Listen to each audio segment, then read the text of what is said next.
Et si je te disais que le simple fait de t'excuser constamment est nocif, que demander pardon à tout bout de champ est une puissante arme contre toi-même? Je te mets au défi de transformer ta vie si tu appliques ces conseils. Pas demain, pas dans 10 ans, mais maintenant. Combien de fois par jour dis-tu pardon, désolé ou excuse-moi aux autres, alors que, la plupart du temps, tu n'as rien fait de mal? Pourquoi répètes-tu constamment ces phrases? Désolé de déranger, désolé de poser cette question.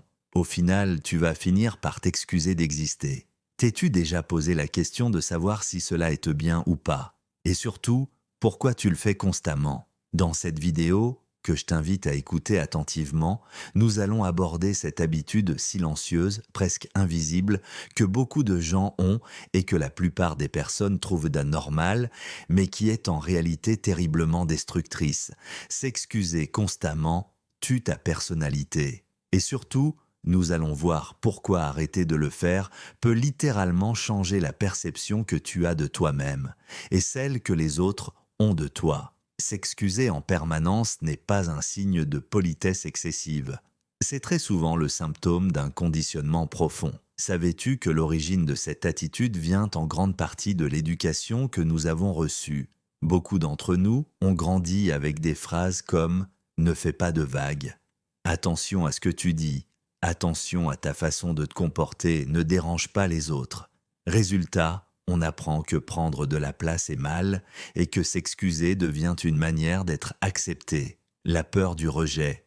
S'excuser devient une stratégie inconsciente pour dire « s'il te plaît, accepte-moi, ne me rejette pas ». Cela déclenche peu à peu un profond manque de confiance en soi. On se met à douter de sa propre valeur. Et quand on doute de sa valeur, on croit devoir justifier son existence, ses idées et ses émotions. D'autre part, les critiques répétées, les humiliations, les relations toxiques aussi peuvent emmener une personne à s'excuser constamment. À force de se faire petit, demander pardon devient une normalité pour survivre. On devient petit même sans parler, par l'attitude, par le corps, épaules rentrées, regard fuyant, voix hésitante. On s'excuse parfois sans prononcer un seul mot. 5 raisons pour lesquelles s'excuser constamment est une arme qui te détruit. Tu te dévalorises toi-même. À force de t'excuser, tu envoies ce message à ton cerveau, à ton ego, « Je ne suis pas à la hauteur ». Donc si toi-même tu doutes de ta valeur, pourquoi les autres te verraient-ils autrement? Exemple concret, 2 personnes arrivent en retard. La première dit calmement « Merci d'avoir attendu ». La seconde dit « Désolé, vraiment désolé, je suis en retard parce que… » Tu commences à te justifier avec des explications interminables, laquelle de ces 2 personnes semble la plus confiante? 2. Tes excuses répétées te font perdre en crédibilité. Dans le monde professionnel comme personnel, la confiance inspire la confiance. Retiens bien cela. Quand tu renvoies une image et une attitude confiante, les gens te font confiance. Regarde Steve Jobs, l'Américain qui a créé Apple. À l'époque, ses idées dérangeaient, il était incompris, mais il ne s'est jamais excusé d'avoir une vision différente. Il assumait, même quand il dérangeait. Pour être un meneur, un leader ou simplement être toi, tu dois assumer ta place et ton existence. Tu ne la dois à personne. Alors stop aux excuses inutiles. 3. Tu donnes le pouvoir aux autres. Quand tu t'excuses sans raison, tu te mets en position basse. Tu dis inconsciemment, tu as raison. Parfois tu le dis verbalement et plusieurs fois dans la même conversation. Certes, l'autre peut avoir raison, mais en le répétant sans cesse, tu lui donnes le pouvoir de penser qu'il a toujours les meilleures idées, qu'il pense mieux que toi. Dans certaines relations, cela peut devenir un terrain fertile pour la manipulation ou le manque de respect. Tu crées une dépendance à la validation. S'excuser constamment, c'est souvent attendre. Un sourire, un « ce n'est pas grave », une approbation. Tu cherches à l'extérieur ce qui doit venir de l'intérieur. Tu cherches qu'on te valide. Tu mets ton ego en dessous de celui des autres. Leurs idées, leurs propos ont plus de valeur à tes yeux que tes propres pensées et paroles. 5.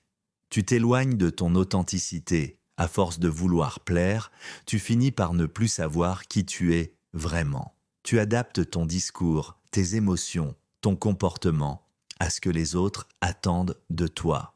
Un écrivain irlandais du nom d'Oscar Wilde a dit un jour « Soyez vous-même, tous les autres sont déjà pris ». Cette phrase, profondément riche de sens, signifie simplement qu'il est essentiel de rester soi-même et qu'il ne faut pas jouer un rôle pour être accepté par les autres. À partir d'aujourd'hui, retiens une chose essentielle. Tu n'as pas à t'excuser d'exister. Tu n'as à présenter des excuses à qui que ce soit de ne pas partager son avis. Tu n'as pas à t'excuser pour tout et pour rien. Tu n'es pas né pour t'effacer. Tu n'es pas né pour demander la permission de parler.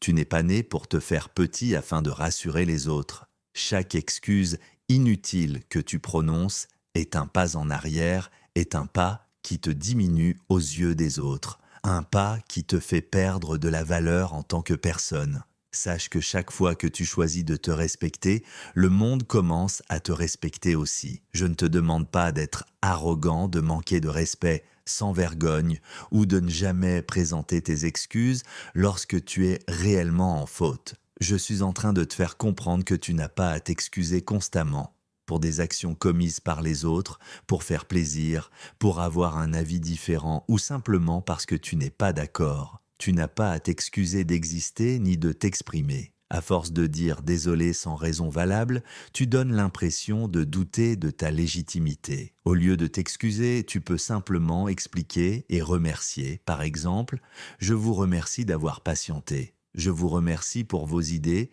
mais je vois les choses différemment. Essaie, à chaque fois que c'est possible, de remplacer les excuses par des merci, merci d'avoir fait ceci, merci d'avoir pris le temps, merci pour votre compréhension. Moins t'excuser, c'est aussi te respecter. C'est refuser de te mettre toi-même sur le banc des accusés alors que, bien souvent, tu n'as rien fait de mal. Comprends ceci. Les personnes qui marquent l'histoire, les personnes qui inspirent, les personnes solides intérieurement, ne s'excusent pas d'être qui elles sont. Elles assument, elles avancent, elles prennent leur place. Alors, la prochaine fois que le mot « désolé » arrive sur ta langue, arrête-toi une seconde, respire et pose-toi cette question. Ai-je vraiment fait quelque chose de mal? Si ce n'est pas une faute, ne t'excuse pas. Si c'est une faute, trouve une formulation qui commence toujours par merci. Invente, crée, reformule, mais refuse de te condamner pour faire plaisir.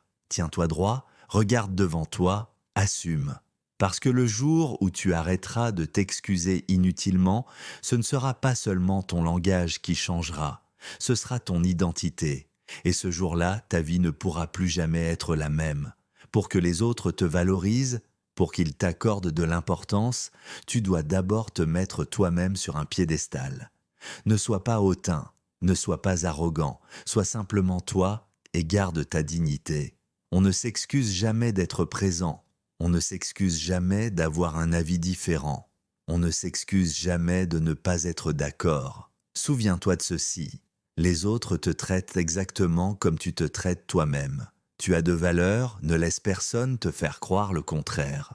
Eleanor Roosevelt a dit un jour « Personne ne peut te rabaisser sans ton consentement ». Si tu as aimé cette vidéo, n'oublie pas de me laisser un petit pouce bleu et un commentaire pour me dire quelle formulation tu utilises pour ne pas t'excuser mais tout simplement montrer que tu regrettes sans te rabaisser. À très bientôt cher abonné,